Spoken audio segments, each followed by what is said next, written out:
വാതിലിൽ വസ്ത്രങ്ങൾ തൂക്കിയിടാറുണ്ടോ എങ്കിൽ ശ്രദ്ധിക്കണേ. അനന്തരഫലങ്ങളെക്കുറിച്ച് ചിന്തിക്കാതെ പലരും ദിവസവും പലതും ചെയ്യുന്നു. വാതിലുകൾക്ക് പിന്നിൽ വസ്ത്രങ്ങൾ തൂക്കിയിടുന്നത് അതിലൊന്നാണ്.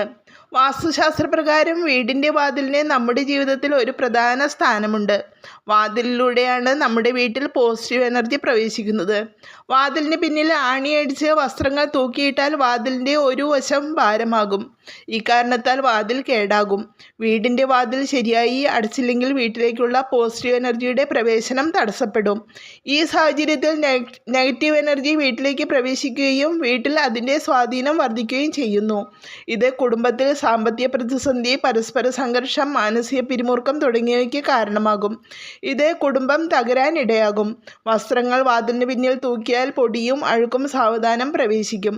പൊടി പിടിച്ച വസ്ത്രങ്ങൾ ധരിക്കുന്നത് അലർജിക്ക് കാരണമാകുന്നു. വാതിലിൽ വസ്ത്രങ്ങൾ തൂക്കിയിടുന്നതിന് പകരം ചുമരിൽ ഒരു വസ്ത്ര ഹാങ്കർ സ്ക്രൂ ചെയ്ത് അവിടെ വസ്ത്രങ്ങൾ തൂക്കിയിടുക. എന്നാൽ നനഞ്ഞതോ പഴകിയതോ ആയ വസ്ത്രങ്ങൾ അവിടെ തൂക്കിയിടാതിരിക്കാൻ ശ്രദ്ധിക്കുക.